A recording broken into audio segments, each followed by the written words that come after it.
Arizona Governor Doug Ducey held a ceremonial bill signing last week for the state's expansion of school vouchers to every Arizona student. The law takes effect September 24th, but opponents are gathering signatures to put the expansion on hold until a statewide vote in 2024. Our first guest is a leading advocate for the ESA expansion. Jenny Clark is the founder and executive director of Phoenix-based Love Your School and a member of the Arizona State Board of Education. That's the oversight board for Arizona's public schools. And she was appointed by Governor Ducey. Welcome to Square Off. Thank you so much for having me. So how did you get involved with the ESA expansion?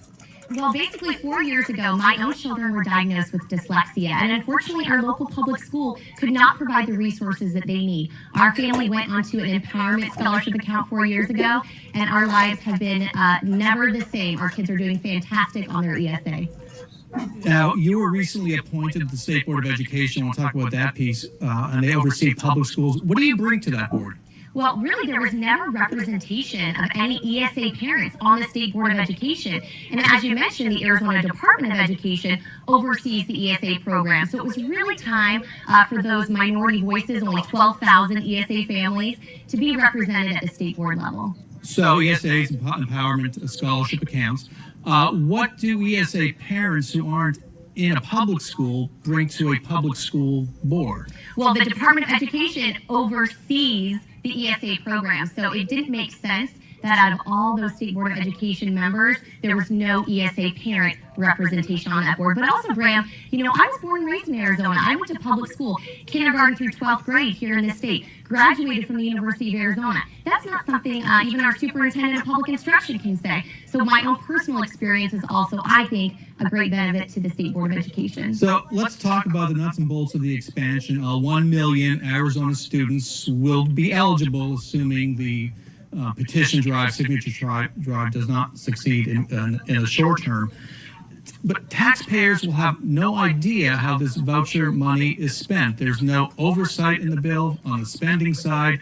There's no accountability on the school performance side. Why was it written that way? Well, actually, that's untrue. So the law very clearly outlines, and also Arizona Administrative Code rules, what appropriate expenditures are for the program. As a parent with 5 children who benefited from ESA, we have very strict rules and a contract that we sign that says this is what you can use your funds for. Of course, the Arizona Department of Education is responsible for tracking every single transaction. We upload receipts, degrees, certifications for every single transaction. So I reject the idea that there's no accountability. But the most important accountability is with the parent. Parents know when it comes to if their children are doing well or not. We don't need a test for a parent to know that their child is struggling, and that's what's so beautiful about the ESA program. The parents are in control.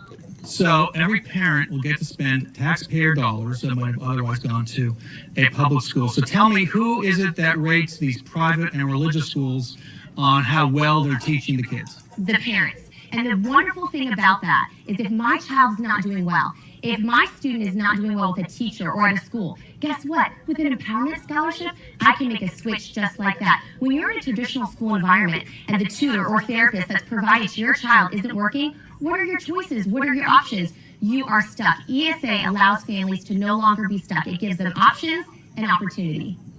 So the parents provide accountability, but there is no one that measures a school performance as public schools and charters are measured, and no one that measures, such as an auditor general, how these private or religious schools are spending money, correct?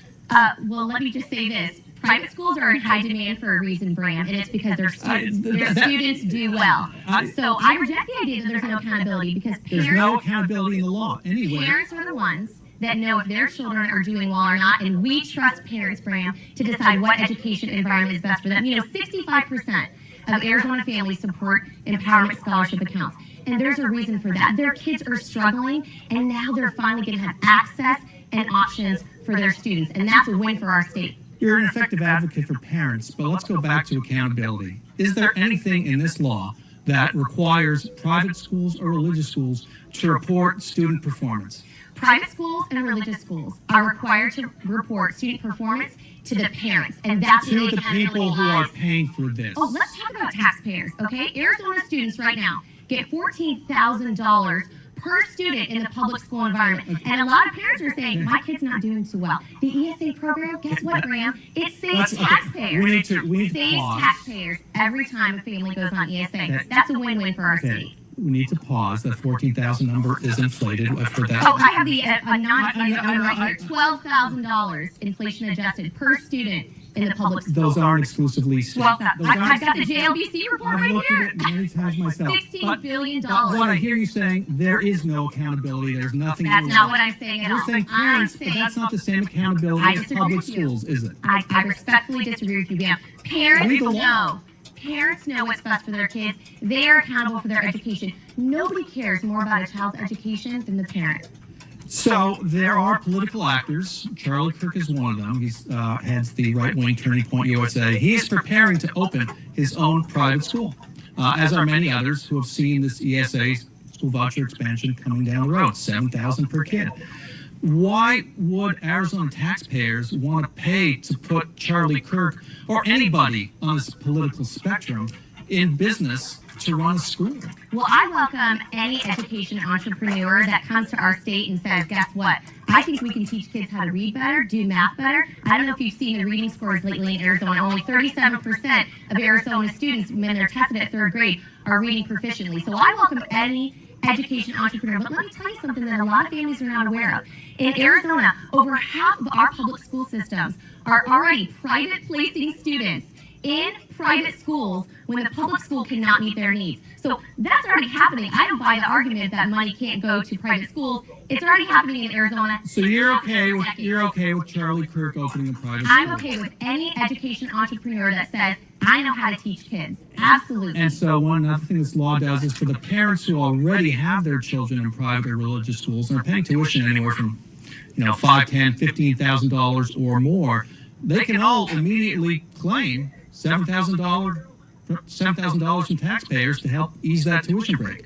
Yeah, absolutely. Because Governor Doug Ducey, who was very successful in business, multimillionaire, put his 3 kids through private school, which is his right. He could have claimed a benefit of $84,000. Well, let's just take that for a second. Is there an income requirement for the public school system? Wealthy families all over the state walk their children to public schools, and guess what? We'll take the inflation-adjusted number. The state pays out every year $12,000 for those families. So I think we need equity and consistency. If we're going to say there's no income requirement for public school because we realize that education is a public good, then why would we have an income requirement? I'm glad you brought up equity and consistency. Because again, there is no requirement that private or religious schools report to taxpayers what they do or report on the performance of their students the way that public schools do. Well, I think that most taxpayers, most families look at a program and they say, okay, this private school is doing a great job as evidenced by something called demand,